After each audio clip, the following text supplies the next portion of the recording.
Welcome to Flip It Furniture. My name is Amy, and in today's video, I want to talk about 3 big mistakes I made when I started flipping furniture. I want to say really quick that I made a ton of mistakes when I started flipping furniture. I still make mistakes today, but that's how we learn, right? Point of this video is for me to narrow it down to about 3 that really hurt my efforts. So I had to kind of really think about it, and these are the big ones. I thought sharing my experience could help some of the furniture painter beginners. And I will just caution you that 2 out of 3 of these are going to be really unpopular. These are my unpopular opinions, but when I started flipping furniture, I swore that I would be really honest with my experiences. I would be really open and share my knowledge from just doing it over the years. So to be true to myself and true to you guys, here's my unpopular opinion. So mistake number 1, using latex. Yep, I said it, using latex, big mistake. But now hear me out. Using latex, you're supposed to clean, rinse, sand, prep, paint, seal. That's a whole lot of steps. Like I sand my stuff when I want to redo the tops or something, but I don't want to have to sand my entire piece and scuff it up and hope that the paint adheres to it, hope that I did enough prep work, because there's so many products out there right now that you just don't have to do that anymore. It is 100% not necessary. And latex might be fine for many people, and that's okay. But for me, in my experience, when I started using it, I was using it to fill my house with lovely pieces of furniture that I really couldn't afford. We had just bought our house. We started from scratch.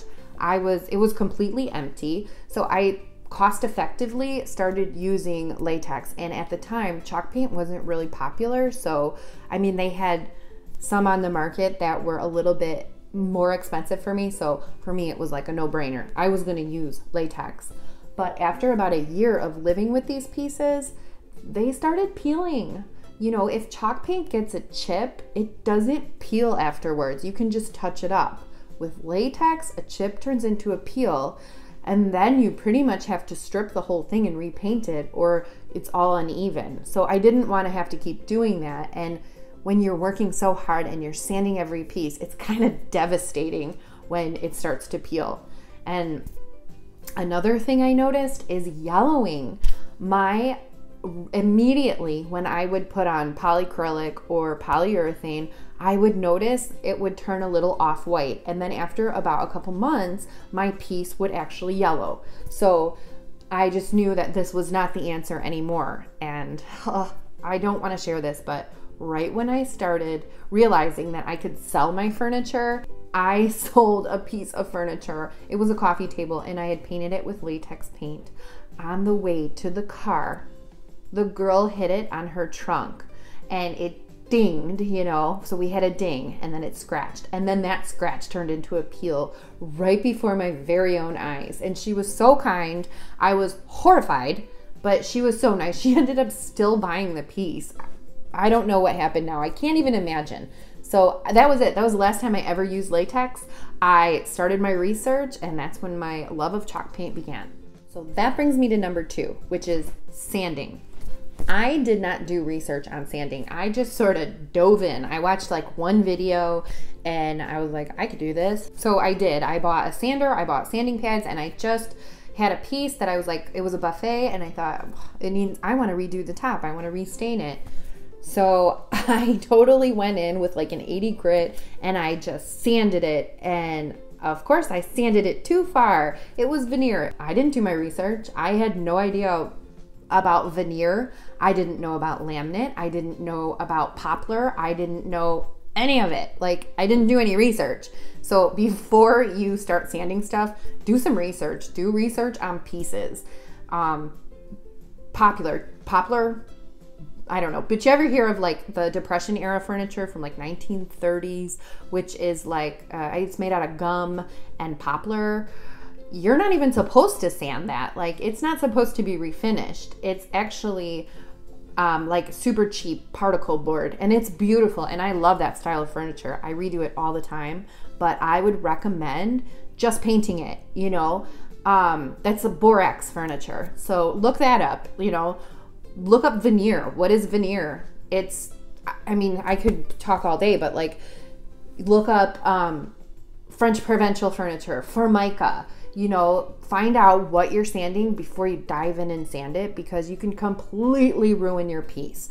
Once you sand it down, you can't put it back. It's gone. And, you know, I mean, you can always paint stuff, but when you want to add that beautiful stain and you sand down too far, it's devastating. It's heartbreaking. You know, you might have just lost a couple $100. So definitely research sanding before you sand.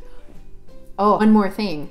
Do you know that if you sand your furniture at like a 240 too much, you're polishing it? So when you go to put your stain on, it's not going to penetrate because you've totally sealed it and like polished it just with your sandpaper.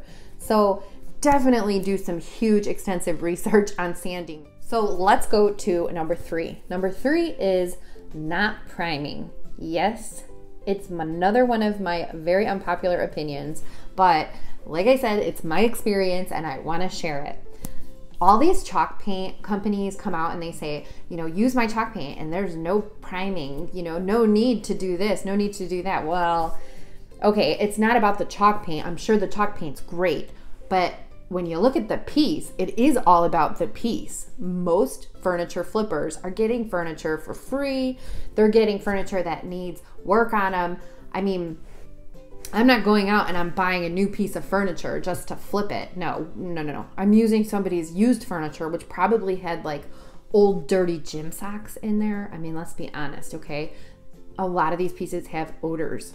I'm not just gonna try to sell something for $500 if, you know, it stinks. Nobody's gonna buy that. So I'm huge on priming. I just think it's very professional. I think that it could definitely separate you from amateur to professional. It's putting in that extra love and effort and, you know, consideration too. You know, maybe your nose can't detect some odors, but I bet somebody else's can. You know, you just never know. And then, you know, I think about tannins. Just because you think a piece is not going to have these tannins in it, have you ever worked on a piece for days or a week or even 2 weeks, then to put your sealer on and just all the yellowing and the creases comes? Like, I have a video on tannins. If you guys want to check it out, go for it.